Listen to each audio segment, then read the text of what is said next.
नमस्कार दोस्तों, आज हम इतिहास का एक टॉपिक लेने जा रहे हैं, ईसा पूर्व और ईसवी।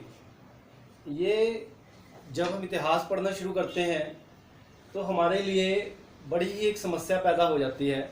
हमें समझ नहीं आता कि कहीं पर ईसा पूर्व लिखा होता है, कहीं पे ईसवी लिखा होता है। हम कंफ्यूज हो जाते हैं, हमें पता नहीं चलता कि कौन सी घटना कितने साल पुरानी है। तो उसको दूर करने के लिए, इस उलझन को, इस कन्फ्यूज़न को दूर करने के लिए एक टॉपिक तैयार किया है जिसमें ये बताया जाएगा कि ईसा पूर्व और जो ईसवी है, हम इन शब्दों का प्रयोग क्यों करते हैं और इनके जरिए फिर हम कैसे कोई घटना कितने साल पुरानी है हम उसका अंदाज़ा आसानी से लगा सकते हैं। आपको पता है कि जो सम्राट अशोक थे वो 269 ईस्वी पूर्व BC 269 BC में राजा बने और राजा बनने के 8 साल बाद उनके साथ या उनके सामने या उन्हें एक बहुत बड़े युद्ध का सामना करना पड़ा जिसको कलिंग का युद्ध कहा जाता है। अब अगर हम बात कर रहे हैं कि जो अशोक थे, सम्राट अशोक थे, वो 269 ईस्वी में BC में राजा बने और 8 साल के बाद उन्होंने कलिंग का युद्ध किया। उसके हिसाब से अगर हम देखें तो हम कहेंगे कि 269 में अगर हम 8 जोड़ लें तो हमारे पास आप देख रहे हैं 277 BC आना चाहिए, लेकिन ऐसा नहीं है। ये जो BC है यही बता रहा है कि यहां पर जो हम 8 साल जोड़ रहे हैं वो एक्चुअली जुड़ेंगे नहीं, वो इसमें से घटेंगे। यानी कलिंग का युद्ध 261 BC में हुआ। जब हम पढ़ रहे थे तो हमें कंफ्यूजन हो जाती थी, ये कैसे हो गया। तो उसका सीधा सही हमने एक चार्ट बनाया है, आप देख सकते हैं। यहाँ ऊपर हमने लिखा है कि BC AD क्या है। पहले आप इनको समझ लें। जब हम इनका मतलब समझना चाहते हैं तो हमें BC और AD का अर्थ समझना बहुत ही जरूरी है। आप देखिए, BC का अर्थ होता है बिफोर क्राइस्ट या क्राइस्ट, बिफोर क्राइस्ट, ईसा पूर्व, ईसा के जन्म से पहले। और AD का मतलब है एनो डोमिनी, या इसको हम ईस्वी कहते हैं, या ईसा के जन्म के बाद। यानी जब ईसा का जन्म हुआ तब उससे पहले की घटनाओं को हम बिफोर क्राइस्ट या BC लिख करके इंगित करते हैं, और ईसा के जन्म की बाद की जो भी घटनाएं घटी उनको हम AD या एनो डोमिनी से इंगित करते हैं। अब थोड़ा सा और समझने का प्रयास करें कि आप यहां पे हमने ग्राफ सा बनाया है।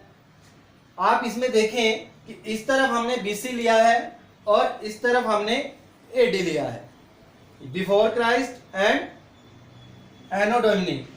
और यहां पर बीच में हमने ब्लैक अक्षरों में लिखा हुआ है बर्थ ऑफ क्राइस्ट। यानी यहां पर ईसा मसीह का जन्म हुआ और उसके बाद हमने AD लिखना शुरू किया है, लेकिन उससे पहले वाली जितनी भी घटनाएं हैं उनमें हमने BC इंगित किया हुआ है या BC लिखा हुआ है। अब ऐसा क्यों है? एक्चुअली क्या है, पुराना जितना भी इतिहास है, खासकर प्राचीन भारत और उससे भी पुराना इतिहास, जिसका हमें पूरी तरह से रिकॉर्ड नहीं मिलता कि कौन सी घटना कब घटी। अब मोटे तौर पर तो कह सकते हैं कि ये घटना 200 साल पहले, 2000 साल पहले घटी, 4 लाख साल पहले घटी, 5 करोड़ साल पहले घटी, वो तो हमें पता है, लेकिन एग्जैक्ट नहीं पता, क्योंकि उस समय हम जो है थे या हमारे जितने भी पुराने लोग थे वो तिथियों का कालक्रम जो भी था उसको अच्छी तरह से नहीं नोट करते थे। अब बाद में यूरोप के इतिहास में जब लिखना शुरू हो गया हुआ 525 AD में ये काम शुरू हुआ, जिस व्यक्ति ने इसको शुरू किया था 525 एडी में कि क्योंकि ईसा मसीह का जो जन्म है एक महान घटना मानी जाती है और उसी के जन्म के आधार पर हम बीसी और एडी में काल विभाजन करते हैं। अब जब काल विभाजन की हम बात करते हैं तो बीसी के पहले की जो घटनाएं हैं उनको हम माइनस करते हैं और बीसी के बाद की या कह सकते हैं बर्थ ऑफ क्राइस्ट के बाद के जन्म की जो घटनाएं हैं उनमें हम ऐड करते हैं। जैसा कि हमने यहां पर किया था कि 269 बीसी में सम्राट अशोक राजा बने और 8 साल के बाद उन्होंने अपना जो था कलिंग का युद्ध किया और इस प्रकार ये घटना उनके राजा बनने के 8 साल बाद घटी। तो ऐसी स्थिति में अगर हम यहाँ के हिसाब से करें कि बीसी में हम माइनस आएंगे, 8 साल पीछे आने के बाद हम आएंगे 269 से 8 माइनस करने के बाद 261 बीसी पर आएंगे, यानी इस तरफ हम पीछे की तरफ आ रहे हैं और एडी में हम आगे की तरफ जा रहे हैं। एक आप उदाहरण और समझिए, आपको पता है कि जो महात्मा बुद्ध थे उनका जन्म लगभग 567 बीसी में हुआ था, 567 बीसी।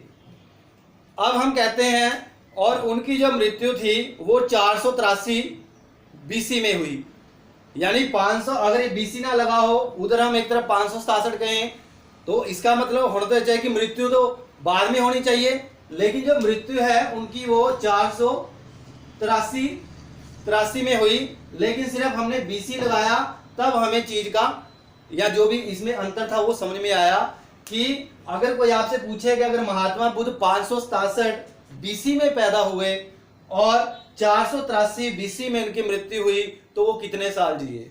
तो बड़ा सा आसान सा तरीका है कि अगर हम यहाँ पर एक बीसी की बात कर रहे हैं, मान लो यहाँ 567 है, पहले हम यहाँ पर आएंगे, मान लीजिए जहां पर बर्थ हो क्राइस्ट का बर्थ हुआ वहां पर, तो वहां पर हम पता चलेगा, वहां पर आने की जरूरत नहीं क्योंकि दोनों हमारी घटनाएं जो है वो बीसी में ही है। यानी आप सीधा इसमें से पहले 567 है, 567 में से 500 माइनस करें, 567 में से 500 माइनस करें तो हमारे पास 67 आएगा और 500 से 483 माइनस करें तो हमारे पास 17 ऐड हो जाएगा। तो इस प्रकार हमारे पास कुल जो है 80 साल, यानी पता चलेगा हमें कि महात्मा बुद्ध 80 साल जिए क्योंकि 567 बीसी में उनका बर्थ हुआ और 483 बीसी में उनकी मृत्यु हुई। और इस प्रकार जब हम बीसी के हिसाब से देखते हैं तो हमें पता चलता है कि हमारा उनका जो जन्म था या वो कितने साल जिए, 80 साल जिए। अब एक चीज से और समझिए, मान लीजिए कोई घटना 4000 साल पुरानी 4000 बीसी में हुई, 4000 बीसी में हुई तो हमें कैसे पता चलेगा कि वो कितने साल पुरानी है। सीधी सी बात है, आप 4000 बीसी से पहले बर्थ ऑफ क्राइस्ट तक आए और ये 4000 हो गए और उसके बाद आप जानते हैं कि अभी जो है 2020 चल रहा है, अगर आप इसमें 4000 में 2020 ऐड कर लेंगे तो हमें पता चल जाएगा कि वो घटना कितने साल पुरानी है। तो हमें पता चला कि 4000 बीसी वाले और 2020 एडी वाले जोड़ करके हमारे पास 6020 निकला, यानी कोई घटना पता चला कि वो जो 4000 में घटी, 4000 बीसी में घटी, वो अब 6020 साल पुरानी घटना हो गई है। इसी प्रकार आप कह सकते हैं कि अगर कोई घटना 500 बीसी में घटी और 500 बीसी में घटी तो आज उसको कितने साल हो गए, तो आप कह सकते हैं कि 500 बीसी से आप पहले यहां तक आए तो 500 यहां पर हो गया और आपके पास 2020 है तो आप इसमें जब ऐड करेंगे 500 इधर बीसी और इसमें 220 ऐड करेंगे तो आपको पता चल रहा है कि ये घटना 2520 साल पुरानी है। तो इससे हमें पता चल रहा है कि जो बीसी और एडी है, कैसे हमने बीसी में जो गिनती है वो उल्टी शुरू करनी है, और एडी में हम जैसे कि यहाँ पर हमने निशान भी बनाया है, बीसी में हमने घटनाओं को माइनस करना है कितने साल पुरानी है, और एडी में हम उसको आगे जोड़ते चले जाएंगे। अब ये तो पता है कि हमें बीसी, यहाँ पर आप देख रहे हैं लाइन हमारी यहाँ पर इन्फिनिटी की तरफ जा रही है, पता नहीं कितने साल कौन सी कितनी घटनाएं घटी, कितने साल पुरानी थी, लेकिन यहाँ पर 2020 से आगे नहीं हम जा सकते, क्योंकि अभी 2020 हमारा भी चल रहा है और आगे तो बाद में आएगा। लेकिन हमें बीसी में पता है कि इससे पहले और घटनाएं घटी, इससे पहले और घटनाएं घटी। तो इस प्रकार हमने इस बीसी और एडी के माध्यम से समझने का प्रयास किया कि किस प्रकार कोई घटना कितनी पुरानी है और हम क्यों इसके आगे बीसी या एडी लगाते हैं, वो भी समझ लें। इस जो भी घटना जन्म से पहले होगी क्राइस्ट के, वहां पर उसके साथ हम बीसी लगाएंगे, और जो घटना जन्म के बाद घटी उसके साथ हम एडी या ईस्वी लगाएंगे। एक चीज और, आजकल बीसी को हम बीसीई भी लिखते हैं, बिफोर कॉमन इरा या बिफोर क्राइस्ट इरा, और एडी के स्थान पर हम सीई कॉमन इरा या क्रिश्चियन इरा के नाम से भी हम इसको जानते हैं।